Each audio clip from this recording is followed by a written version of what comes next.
दोस्तों इस वीडियो में हम लोग देखेंगे क्या हमें लोन लेकर स्टॉक मार्केट में पैसा लगाना चाहिए। कई लोग ऐसा करना चाहते हैं। तो फ्रेंड देखिए, कई लोगों को ऐसा लगता है कि मैंने मान लो लोन लिया, ठीक है, मान लो लोन मैंने ले लिया लेट्स टेक 15% पे, ठीक है, 15% पे मैंने लोन लिया और इस लोन अमाउंट को मैंने स्टॉक मार्केट में लगा दिया, ठीक है, स्टॉक मार्केट में मैंने इसे इन्वेस्ट कर दिया इस लोन की अमाउंट को, और स्टॉक मार्केट से मैं जो रिटर्न कमाऊंगा वो 30% का रिटर्न स्टॉक मार्केट से मैं कमा लूंगा, ऐसा उसे लग रहा है। 15% पे लोन लिया, 30% का रिटर्न स्टॉक मार्केट से मैं कमा लूंगा, तो सीधा सीधा मेरा 15% का प्रॉफिट हो जाएगा बिना पैसे जेब से लगाए।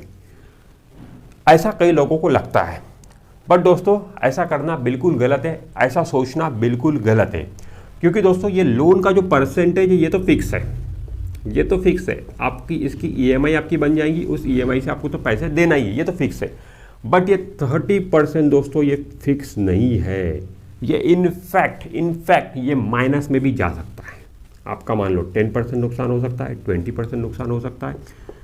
तो जो आपने पैसा इन्वेस्ट किया उसको 30% प्लस करना तो सोचो ही मत, उसे आप माइनस भी कर सकते हो, ठीक है, उसे आप नीचे भी ले सकते हो। मतलब जो लोन में आपने पैसा लिया वही आपका माइनस हो गया। तो ऐसे में जो आप ईएमआई पे करोगे वो पे करना भी आपके लिए मुश्किल हो जाएगा, क्योंकि यहाँ पे आपकी ईएमआई बनेगी तो ईएमआई पे करना भी बहुत मुश्किल हो जाएगा।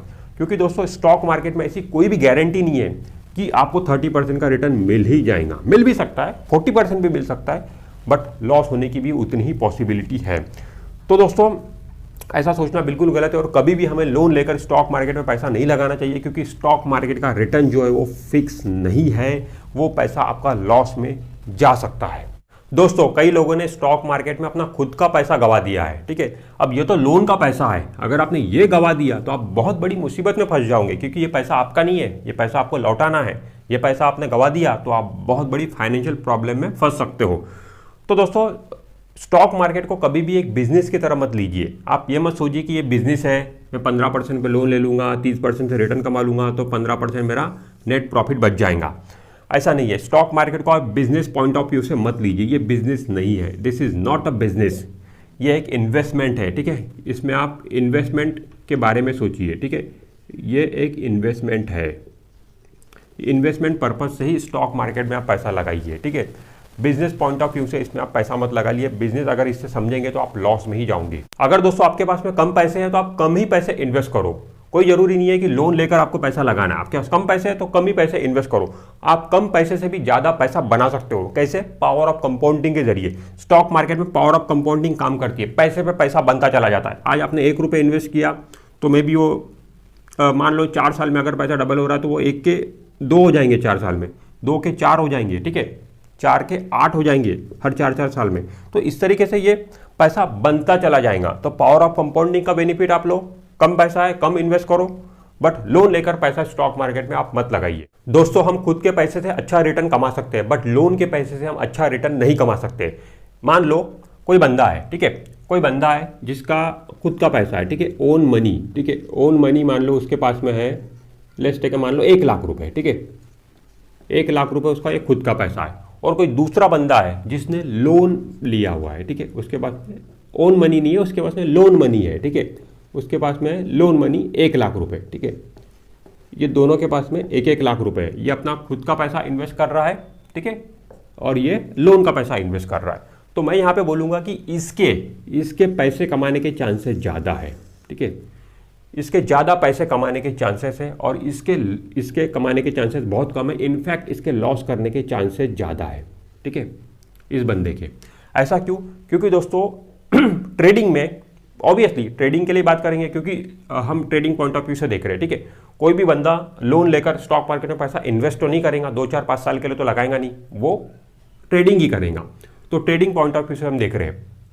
तो दोस्तों ट्रेडिंग में क्या होता है कि हमारी साइकोलॉजी अच्छी होनी चाहिए। जब भी हम कोई ट्रेड ले रहे हैं तो हमारा जो माइंड है वो नॉर्मल कंडीशन में होना चाहिए। अगर हम खुद का पैसा इन्वेस्ट करेंगे तो हमारा माइंड बिल्कुल नॉर्मल कंडीशन में रहेगा। ये मेरा पैसा है, खुद का पैसा है। जब मुझे शेयर खरीदना रहेगा, जब मुझे कोई अच्छा शेयर दिखेगा, जहाँ पर अपॉर्चुनिटी मुझे दिखेंगी, तभी मैं वो शेयर खरीदूंगा, तभी उसमें पैसा लगाऊंगा खुद के पैसे से, ठीक है। खुद का पैसा है, मेरे पास डिसीजन लेने का पावर है, ठीक है, खुद के पैसे से मैं इन्वेस्ट करूंगा, ठीक है। बट जो लोन वाला बंदा रहेगा, जो लोन जिसने लिया है, ठीक है।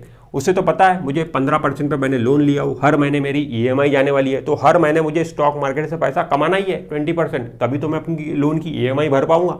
तो ऐसे में जहां पर ट्रेड नहीं भी बन रहा है वहां पर भी वो ट्रेड ले लेगा या ओवर ट्रेड करेगा, जहां पर ज़्यादा ट्रेड करेगा।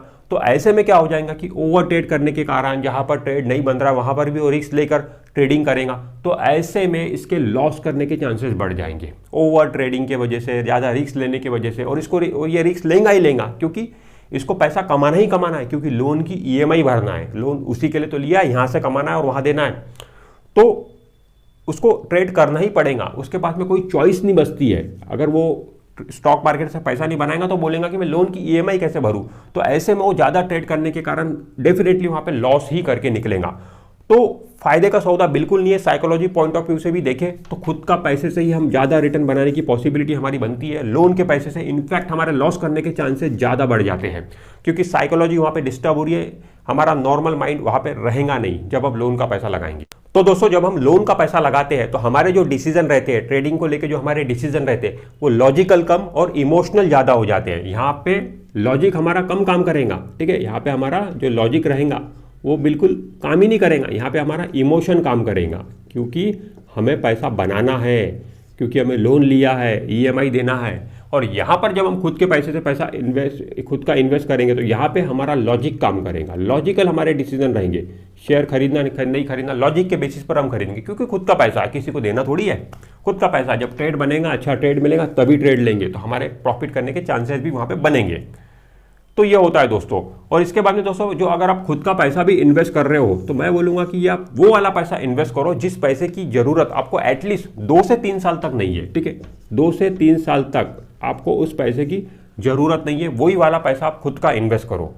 अगर आप इन्वेस्ट करोगे कि जैसे कि मुझे पैसे की ज़रूरत 6 महीने के बाद ही है, ठीक है, 6 महीने के बाद ही अगर इसकी ज़रूरत है, तो वैसा पैसा आप खुद का भी मत लगाइए, क्योंकि आप 6 महीने की टाइम बहुत कम होता है स्टॉक मार्केट से पैसा बनने के लिए। एटलीस्ट 2 से 3 साल तो आपको देना पड़ेगा, तब स्टॉक मार्केट में थोड़ा बहुत रिटर्न आपको देखने को मिलेगा। होता है ठीक ठाक रिटर्न, 12% 13% का रिटर्न आपको देखने को मिलेगा।